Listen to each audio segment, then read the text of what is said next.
back to another episode of the Self-Development Tactics podcast. And as you can already see in the background, we are going to read a bit of Seth's blog.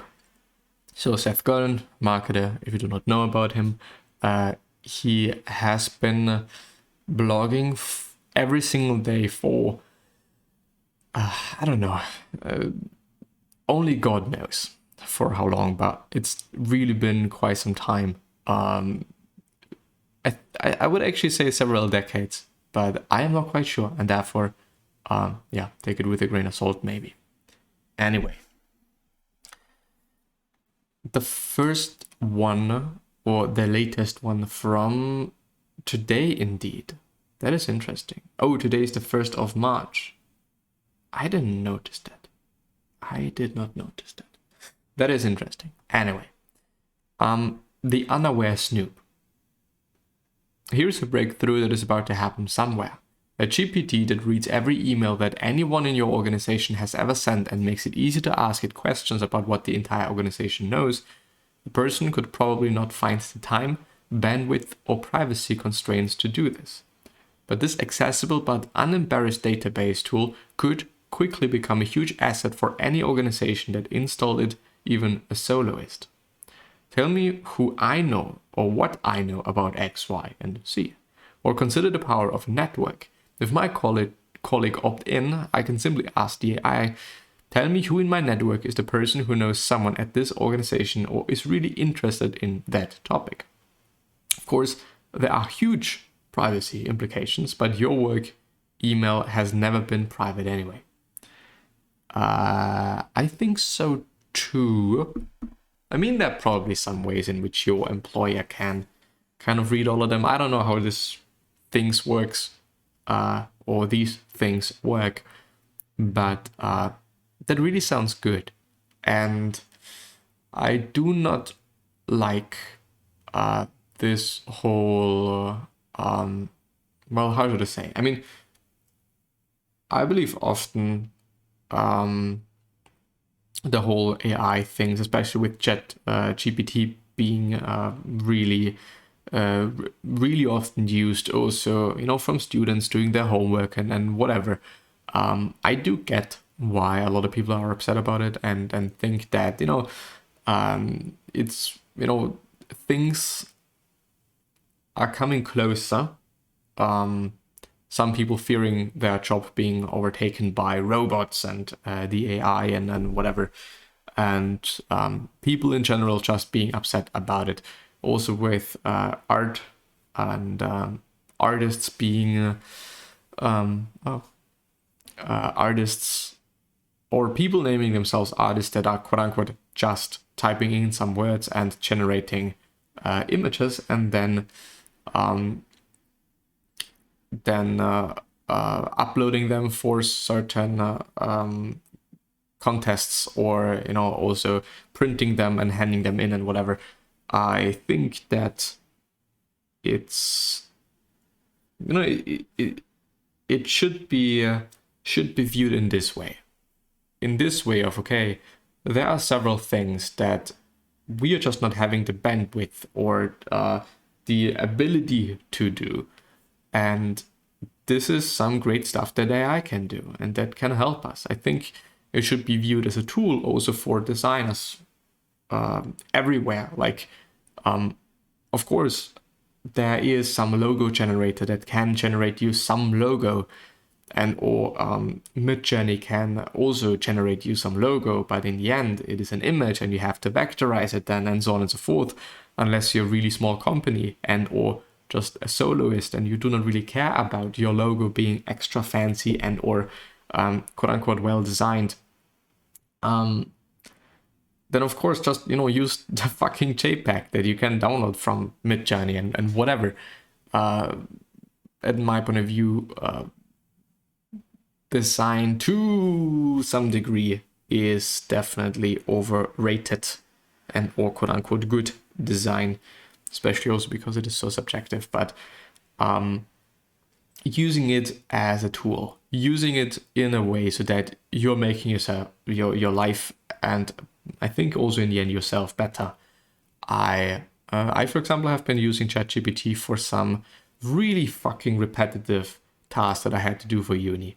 And I thought, well, probably there's some really great way in which ChatGPT can write me some script so that I can do it way faster, more efficient, and also more precise, and also in more detail. And why wouldn't I do so? Like, why wouldn't I do that? Wouldn't make any sense for me to be like, okay, it's just AI. I don't want to support this whole AI scheme or thing. So I'm just, not going to use it and not going to make my life better by using it. Avert your eyes. There are things we avoid looking at too closely. If we looked, really saw what was happening, we would have to change our minds, admit we were mistaken, refactor our priorities, or take action. It is so frightening that we even hesitate to make a list of the things we do not want to look at, because the list itself is frightening. If we don't see it, it feels safer. Yes, indeed the case. And as funny as it is, when did I thought about it? When have I thought about that? Unfortunately, do not remember, but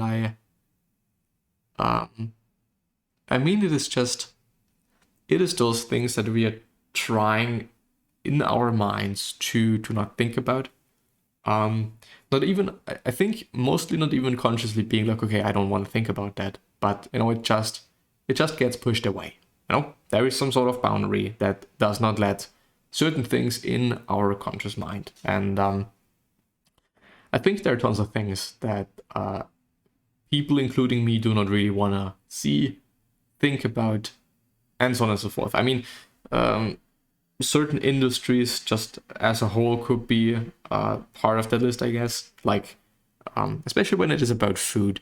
I mean, I don't know how things are being produced. And probably if I knew how a lot of things would be produced, then I would probably be like, or are being produced, I wouldn't probably eat them anymore. Quite a ton of things. But yeah, anyway. The reality of chasing pop. It is tempting for a creator to make a pop hit, a song or a book or a meme that becomes a popular idea and part of the culture. In our lifetimes, it's become possible to imagine that you could even make a living creating pop. But pop is a harsh mistress because pop means popular, which is by definition rare and unfairly distributed. As long as it is easy to create and rare to have a hit, there will be a huge majority of people who don't win this lottery. And it is a lottery. It is tempting to believe that passion, skill, and perhaps talent are sufficient to make a living in pop, but the math says otherwise. It's available to all of us, but there is no guarantee that you can make a living at it. Yeah, I think TikTok and TikTok creators are a very good example for that. I mean, there are so many people on one hand that had one really big hit, one really viral video, and off of that they have gained a community and are now doing well. Also, other people that are on a daily basis creating really good content and really engaging content and stuff people just want to see. And they really deserve that, because it is their craft, and probably it is just their personality and or the way they are presenting things and whatever. But on the other hand, there are just so many accounts that are having one viral video, one thing that really popped, but that is quite it, Of course, you could say this one video was a lucky punch, but on the other hand, many people had one lucky punch and then they figured out what make this single piece of content or a single piece of media good, and then they duplicated that, and so on and so forth. Of course, I would say that there is also some skill to that. The obligation of none of the above. As we continue to face difficult choices and work to make things better, it is quite likely that the alternatives being presented aren't ideal or even appealing. Many organizations and communities are stuck because none of the above is the majority's opinion, or perhaps a desire those of those in power or those with loud voices. But unless you're willing to acknowledge that you're simply being difficult, none of the above comes with the responsibility to describe a path that is better. Because forward is the best option. Let's go with one that makes the most sense, and if you don't have a better plan, you should be responsible enough to back the one that is most likely to work, even especially if you don't like it. And the last one, because I have seen some good things there. Promo creep. Hustle harder, run more ads, spam people, interrupt, make the logo bigger, post again, add more blurbs, push the press release to irrelevant people, do one more ad, use AI to create Forks intimacy. Oh, I'm sorry, I think it is faux, isn't it? I actually don't know. Get the word out, burn trust, get more attention. In the last 40 years, the amount of promotion has gone up exponentially. At the same time, the success of promoted content, products and services hasn't increased at all. That is because the secret isn't to focus on your promo. The secret is to create something that those you serve want to tell others about. Another thing that I really like is Seth's saying of people like us do things like this. People like those that are using a VPN, they do probably things that, I don't know, maybe they're illegal, I don't fucking know, or they're watching some series or some stuff online they are not having any access to without the VPN. So people like those that use a VPN, do people like do things like watching stuff from other places. So maybe they're just also interested in other places. Maybe you can just, sell them some really good trip they would like. I think in the end it really is about and this is always what I enjoy so much about Seth's work. Every single time when I'm going through his stuff, when I'm reading the blog, when I'm reading the book, when I'm listening to the podcast, when I'm watching an interview, it is always like, well, it always feels like you are enough. You don't have to hustle hard. It is, I think, a lot about balance, and it is also a lot about making conscious and smart choices, making the right choices. And it always left me feeling like, okay, you can do it. You can make a change. You can do whatever you want to do.